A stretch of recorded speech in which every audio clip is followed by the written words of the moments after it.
Bonjour à tous. Aujourd'hui, nous allons voir une leçon de lexique, les suffixes et les préfixes. D'abord, l'élément de base d'un mot est appelé radical. Et à partir de ce radical, on forme des mots dérivés en ajoutant un préfixe au début du radical ou un suffixe à la fin du radical ou parfois les deux. Le suffixe est un élément placé après le radical pour former un mot dérivé. Exemple, réparer, réparation avec le suffixe ation. Triste, tristesse avec le suffixe s. Dent, dentiste avec le suffixe iste. L'addition d'un suffixe peut changer la classe grammaticale d'un mot. Exemple, peur est un nom, peureux est un adjectif, former est un verbe, formation est un nom. Donc, il change la classe grammaticale du mot auquel il s'ajoute. Un suffixe peut servir à marquer la classe grammaticale du mot auquel il s'ajoute. Exemple, les suffixes er et ir signalent des verbes à l'infinitif. Exemple, chanter, grandir, etc.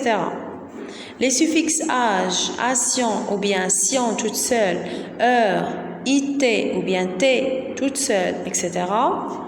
sont des suffixes de nom. Exemple, tournage, information, chanteur, pureté, etc. Les suffixes able, al, er, el, ic, etc. sont des suffixes d'adjectifs. Exemple, aimable, hormonal, scolaire, culturel, identique. Et les suffixes et, et, elet, etc. indiquent quelque chose de plus petit. Exemple, coffret, camionnette, côtelette. Passons maintenant au préfixe. Le préfixe est une suite de quelques lettres qui se déplacent devant un mot et qui en modifient le sens. On obtient un autre mot toujours de même nature, appelé mot dérivé.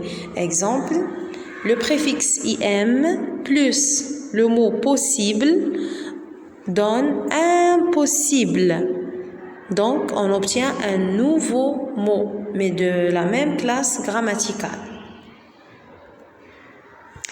Les préfixes in, im, d avec s, ir, il, mal, etc.